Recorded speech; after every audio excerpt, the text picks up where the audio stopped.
राधे राधे। संस्कार और संस्कृति चैनल में आप सभी का स्वागत है। धार्मिक मान्यताओं के अनुसार भगवान विष्णु को जगत का पालनहार कहा जाता है। ऐसे में जब देवशयनी एकादशी पर भगवान विष्णु योग निद्रा में चले जाते हैं तो यह सवाल उठता है कि अब संसार का संचालन कौन करेगा। तो चलिए जानते हैं कि भगवान विष्णु योग निद्रा में क्यों जाते हैं और उस दौरान संसार का संचालन कौन करता है। आषाढ़ माह के शुक्ल पक्ष में आने वाली एकादशी को देवशयनी एकादशी के नाम से जाना जाता है। जैसे कि नाम से ही ज्ञात होता है, उस दिन से भगवान विष्णु योग निद्रा में चले जाते हैं और इसके 4 महीने बाद देव उठनी एकादशी पर पुनः निद्रा से जागते हैं। इसके पीछे भी एक पौराणिक कथा मिलती है।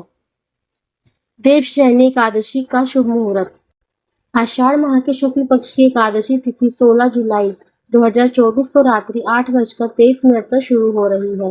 वहीं इसका समापन 17 जुलाई को रात 9:02 पर होगा। ऐसे में उदया तिथि के अनुसार इस बार देवशयनी एकादशी 17 जुलाई 2024 बुधवार के दिन मनाई जाएगी।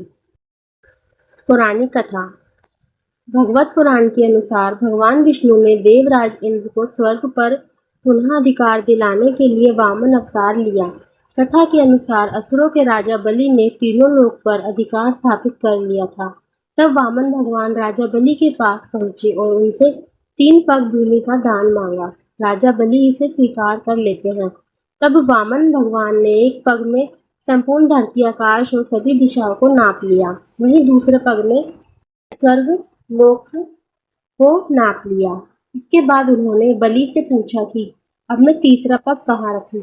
तब राजा बलि ने अपना सिर आगे कर दिया। राजा बलि की यह दानशीलता देखकर भगवान प्रसन्न हो गए और उन्होंने वरदान मांगने को कहा। तब राजा बलि ने कहा कि आप मेरे साथ मेरे महल में रहे और मुझे अपनी सेवा का सौभाग्य प्रदान करें। लेकिन इस वचन से मां लक्ष्मी विचलित हो गई और उन्होंने राजा बलि को अपना भाई बनाकर उन्हें भगवान विष्णु को वचन मुक्त करने को कहा। तब भगवान विष्णु ने कहा कि वह 4 माह के लिए पाताल लोक में शयन करेंगे। इस दौरान सृष्टि का संचालन सुचारू रूप से चलता रहे। इसलिए नारायण भगवान ने भगवान शिव को इन 4 महीनों के लिए पूरा जग का संचालन करने की जिम्मेदारी सौंपी। इसलिए यह माना जाता है कि चतुर्मास के दौरान संसार का संचालन भगवान शिव के द्वारा किया जाता है। आपको हमारी वीडियो कैसी लगी कृपया कमेंट करके अवश्य बताएं। अगर आप इस चैनल पर नए हैं तो हमारे चैनल को लाइक, शेयर एंड सब्सक्राइब करना ना भूलिएगा तथा बेल आइकन